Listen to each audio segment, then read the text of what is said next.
The stellar assembly had existed for 10,000 years. It had witnessed empires rise, fracture, and vanish into myth.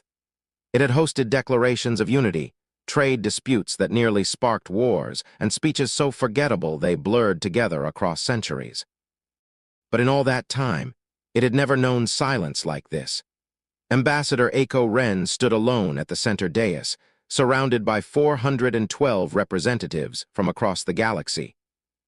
By human standards, she looked unremarkable slight, silver beginning to thread through one stark hair, shoulders bearing the quiet weight of decades spent negotiating peace.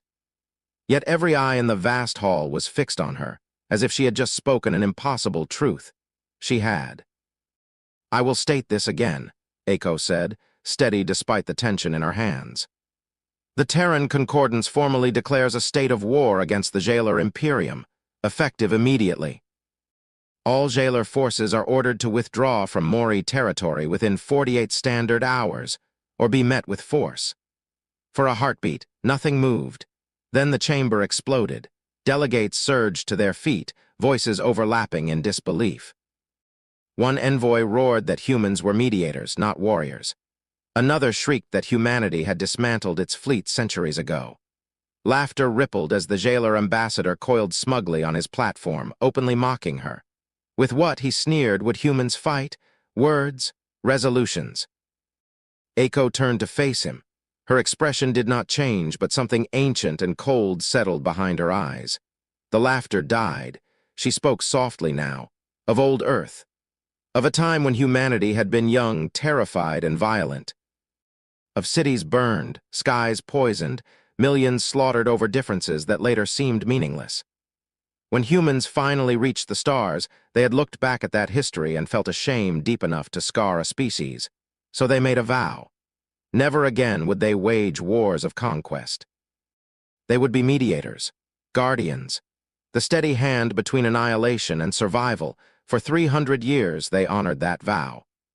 They endured raids, insults, even the deaths of their own citizens without retaliation, because they believed peace justified the cost. Her voice hardened. "But some crimes cannot be excused by patience," Eiko said.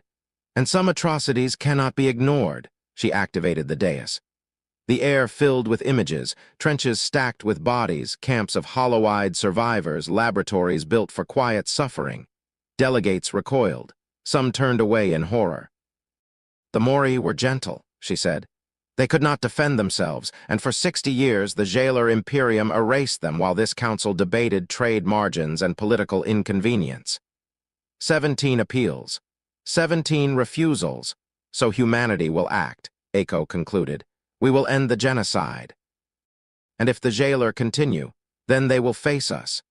The Jailer ambassador sneered, claiming human colonies would fall the moment Jailer fleets advanced. "Then send them," Eiko replied calmly, "and discover what humanity truly is." She turned and left the hall. High above, in a shadowed alcove, an ancient arbiter watched in silence.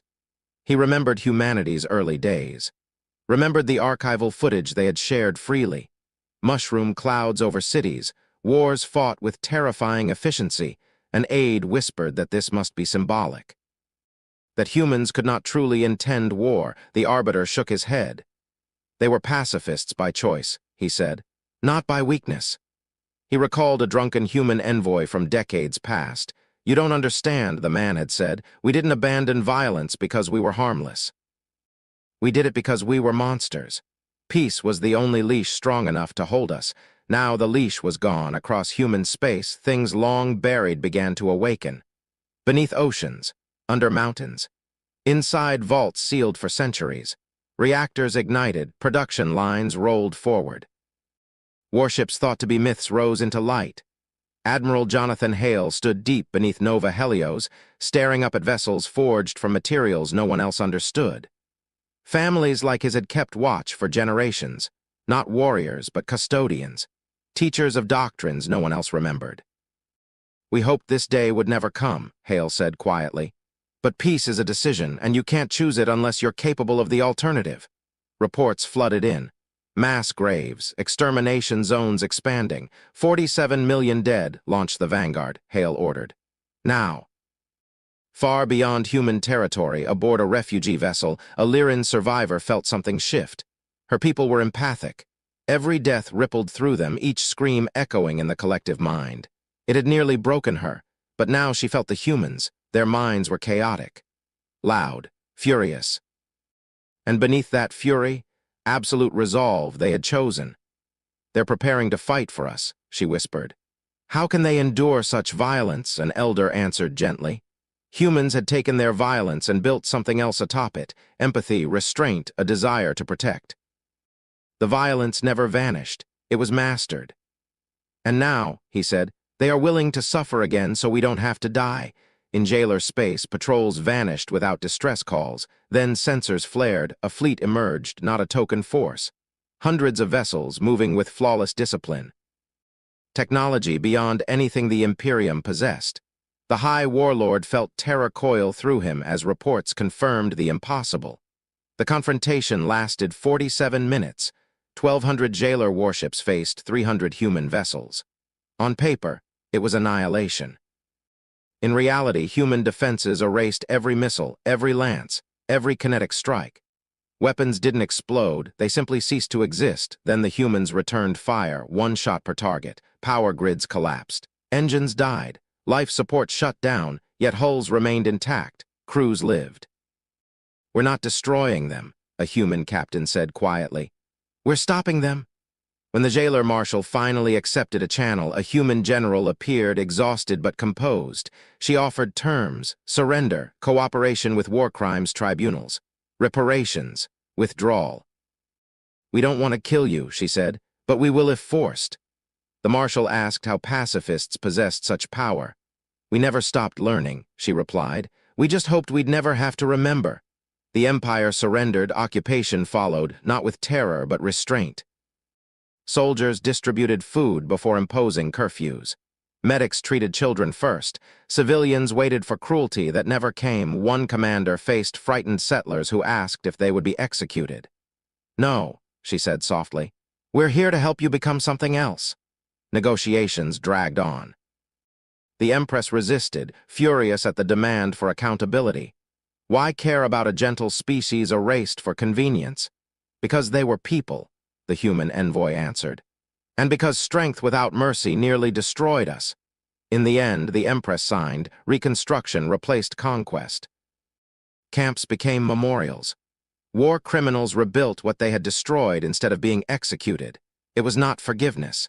It was responsibility. A year later, rain fell on a world that had known only ash. Children played in gardens grown from graves. Former enemies worked side by side, uncertain but trying. In the interstellar accord, an arbiter addressed the galaxy. "Humanity showed us that strength is not savagery," he said. "That restraint can reshape the stars more profoundly than conquest." On Earth, a retired general watched his grandchildren laugh. That was the victory, not dominance, not fear. Ambassador Aiko, long retired, often revisited the same question: why mercy? Because destruction never brought true victory. Because strength existed not to crush, but to shield. And because sometimes the bravest act a species can perform is not refusing to fight, but choosing to fight without losing itself.